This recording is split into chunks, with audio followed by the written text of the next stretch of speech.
Okay, this is chapter 1, algebraic methods.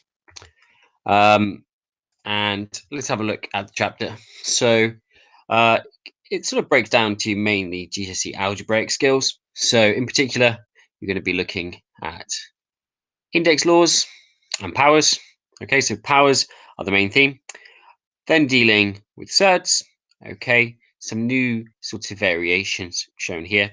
And then finally, expanding and factorizing brackets can sort of be thought of as opposites. So everything here really is based on the same ideas from GCSE, but will get more difficult. And these questions don't tend to be tested on their own. These tend to be foundational skills for later topics.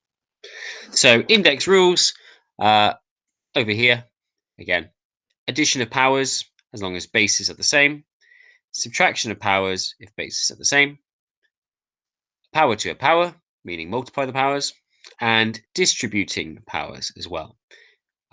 It's also worth just reminding you a situation like this is quite often for students to make mistakes.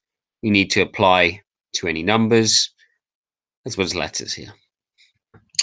So using BidMaths, a to the 6th, multiplication of powers, multiplied by 2a squared, should give us 2a to the power of 8.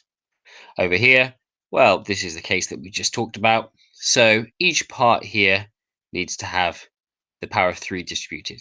So we have 4 cubed, x to the 9, y cubed, because of course there is a 1 there, and 4 cubed, well, we could write that as 64. Over here, we just have to really sort of be careful with this. So one way you can approach these questions is you can sort of put a line down here. So we could have 6x squared plus 10x cubed. Okay, and then we could just, well, again, many ways we can do this. I suppose I'll keep the negative there. If you do it this way, you should sort of put your answer here in brackets. So 4x minus x cubed, and then just watch out for the double negative over here to get your final answer. And finally, this one we're drawing attention to because a key theme throughout A level is using more simpler maths such as rules for fractions and using them backwards. So, for example, if I said a plus b over c, which sort of matches this format a little bit here, remember that this is the same as a over c plus b over c. It's essentially adding fractions backwards. The denominator is the same, but we put these separately. So we could write this as x cubed over 3x squared minus 2x over 3x squared. Okay. Also sort of related to that as well, when you're in a situation like this, I find it often helps to break this up by thinking about multiplication of fractions in reverse. Okay, so I'd encourage you just to check that you would in fact get this result, and then you can simplify down and finish off the question. So a couple of quick fire questions on the board. So we're looking here to make sure we apply BidMaths. So deal with inside the bracket first, then the square, and then simplifying with the multiplication. Over here, we need to break this up into two parts. So we should have a fraction plus another fraction. Okay, this is where the division symbol comes from, the idea of a fraction.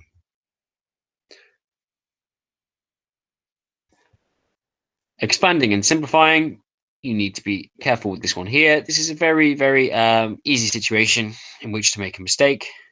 But what you need to watch out for is multiplication and this here when you're simplifying the answer, however you choose to do it.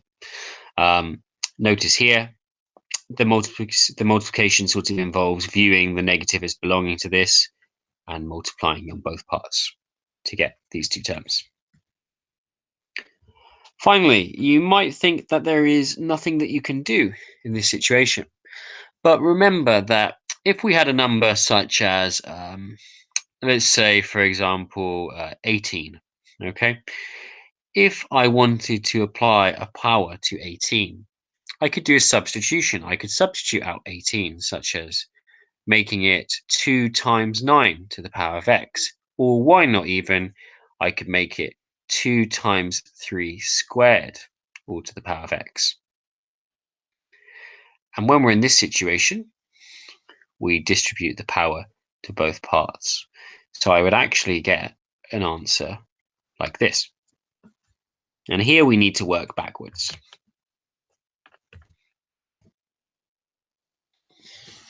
Okay. While you're waiting, you may have had a go at these ones here. What can we say in general from this? Well, applying the high powers here backwards, and obviously if you have a power of 3 as opposed to a power of 2, it's going to make the number large quite quickly. But working these ones out, you should get this as the answer. Okay, this part here is actually separated in the book as 1D, but we've put this together because really it's just more index rules. So anything to the power of 0 is 1. To the power of a fraction, such as here, this shows that we are talking about the mth root of something. And here we are talking about the mth root, and then to the power of n. This is essentially multiplying powers, which is going on here. If we have a negative, we talk about putting something in the denominator or using the reciprocal. Some questions here. So we need to apply again the power to each part. So a half is the square root with power laws. So what's the square root of a ninth? Well, it's a third, x squared, and then y to the power of a half.